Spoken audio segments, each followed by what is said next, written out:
Hey there, guys. Alright, today we are back with some more of the Great War. We're on to week 83. The battle for Verdun. They shall not pass. Before we dive in, make sure you go and check out the links in the description box below. I would love it if you joined the Discord and followed me over at Twitch.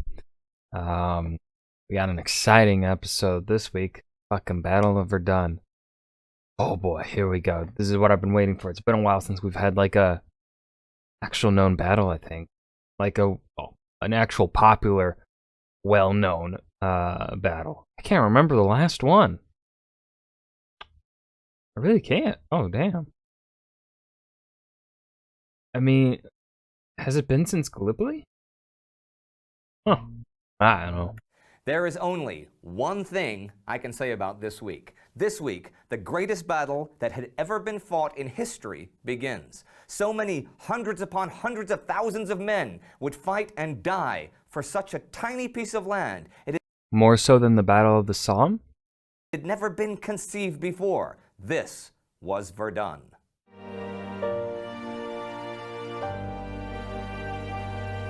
I'm Indy Nidell. Welcome to the Great War. Last week, Russia took the major fortress city of Erzurum from the Ottomans. Austria-Hungary and Bulgaria were still overrunning Albania. Germany and the US were having diplomatic problems, and Belgian armored cars were fighting in Galicia. Here's what came next. I think I'll just jump right in at Verdun, which you'll hear an awful lot about this whole year. The very first shot of the Battle of Verdun came February 21st, 1916, from one of the German long-distance naval guns. The shell exploded in the bishop's palace in Verdun and knocked a corner off of the cathedral. Unternehmensgericht had begun. The battle began with a 9-hour German artillery barrage using 1,220 guns on a 20-kilometer front on both sides of the River Meuse. In the Bois de Ville, at the apex of the French lines, 40 heavy shells fell every minute. German Army Chief of Staff Erich von Falkenhayn had wanted of this barrage, no line is to remain unbombarded, no possibilities of supply unmolested, nowhere should the enemy feel himself safe.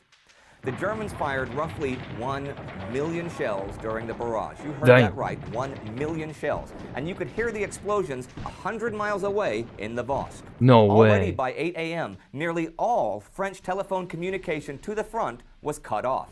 French reinforcements could not arrive, and effective command no longer existed. The Germans had even... I mean, let's be real here. Did the French ever have effective command? Deployed 168 aircraft in the largest aerial net ever in order to prevent French planes from observation and artillery spotting. When the barrage ended at 4 p.m., the German infantry advanced on the French. The French frontline defenses had been wrecked or just plain buried by the barrage. One French corporal remarked that of every 5 men, 2 have been buried alive under their shelter. 2 are wounded to some extent or the other, and the 5th is waiting. Oh god. I think I've heard that quote before. I can't think of when or where I would have heard. Well, obviously I probably would have heard it in a classroom or discussion on the Great War was being had. I can't remember when. I feel like I've heard it before. But Falkenhayn didn't want his men to make a huge advance, not that day. They were to feel out any remaining defenses, which they did until night fell and the artillery resumed its work. On day 2, the Germans surprised the French by using 96 flamethrowers, and by day 3 had advanced 2 miles and taken 3,000 French prisoners. Here's a story from day 3. There was a rumor that the village of Saint-Monot had fallen to the Germans, right? When the rumor was believed, the French bombarded their own troops who were there, and when the bombardment was over, the Germans just came in and took it. One of the prisoners, Lieutenant Colonel Bernard, was brought before a visitor to the battleground, the Kaiser himself, who was watching the battle through a periscope. Bernard told him, "You will never enter Verdun."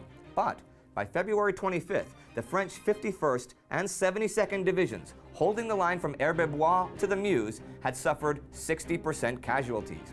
February 24th was actually the day the dam burst. The Germans broke through between Beaumont and Saint-Monot, and the French positions fell there in just 3 hours. The Germans took 10,000 more French prisoners, and their territorial gains that day were equal to the first 3 days in total.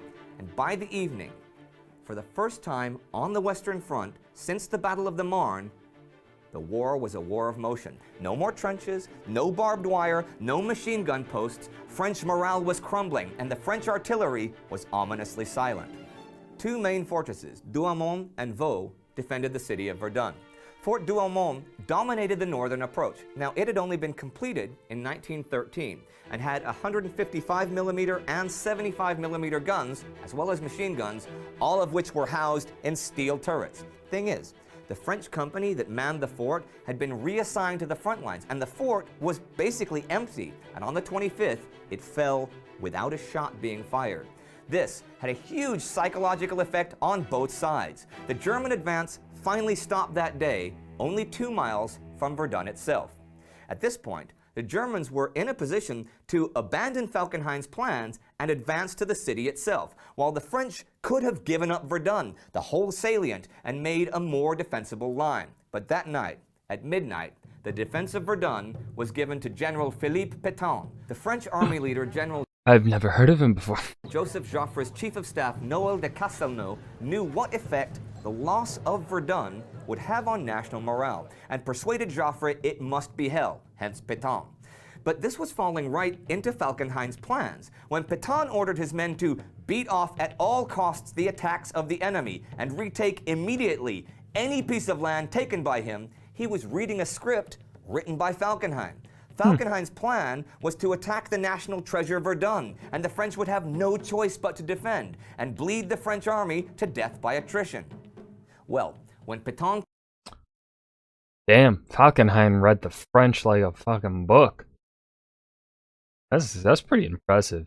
Like, Falkenhayn has made mistakes, but like this move, pretty smart. took over, he saw his two main tasks as... Obviously, it was a tactical, very much a guess as to whether or not it would work. The French seemed more likely to abandon Verdun than hold it. And, like, it was just that one conversation really that helped secure Verdun. So, yeah, Falkenhayn got lucky there with his gamble. Coordinating the artillery and opening a supply line. And from this point on, it was the Germans who were constantly deluged by shells when they made their way forward or stuck to the front lines.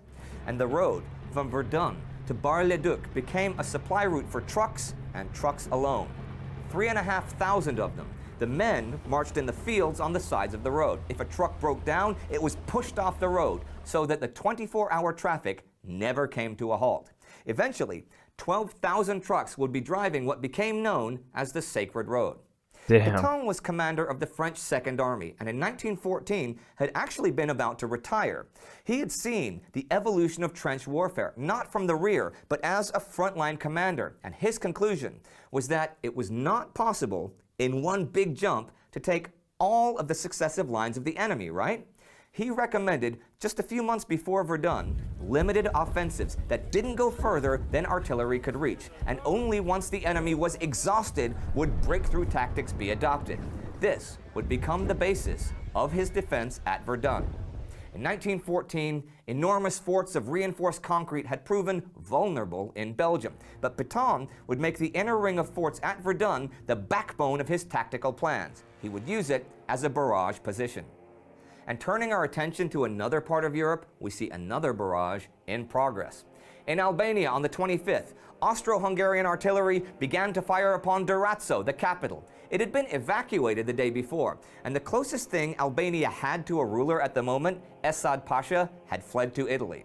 And further to the east, another flight was in progress. A huge Turkish army was retreating from Erzurum, now in Russian hands. The country west of Erzurum was very difficult terrain for the retreat, but it was also hell for the advancing Russians, who were unable to follow up the capture of Erzurum by capturing the Ottoman army. So they turned their attention towards Trabzon, the Turkish supply base on the Black Sea. But the Turks were reinforcing Trabzon, so it was a race against the clock for both sides. And here's something from the Russian home front. On February 20th, Tsar Nicholas learned of a plot within the Interior Ministry to murder the influential mystic Rasputin. Interior Minister Alexei Kvostov, who apparently believed the rumor that Rasputin and the Tsarina were German spies, had offered a man named Komissarov 200,000 rubles, about 15,000 pounds, to do the job, but he failed. The plot was revealed when Khvostov appointed police chief Stepan Beletsky governor of Irkutsk, but the appointment was quickly withdrawn, and Beletsky, in revenge, gave Rasputin details of the plot. Rasputin told the Tsarina. Khvostov was forced to resign and was banished to his estate. And we come to the end of another week of war. Albania nearly overrun, Russian intrigue at home, and Russians still advancing on the field, and the greatest artillery barrage in the history of the world so far. That also happened this week.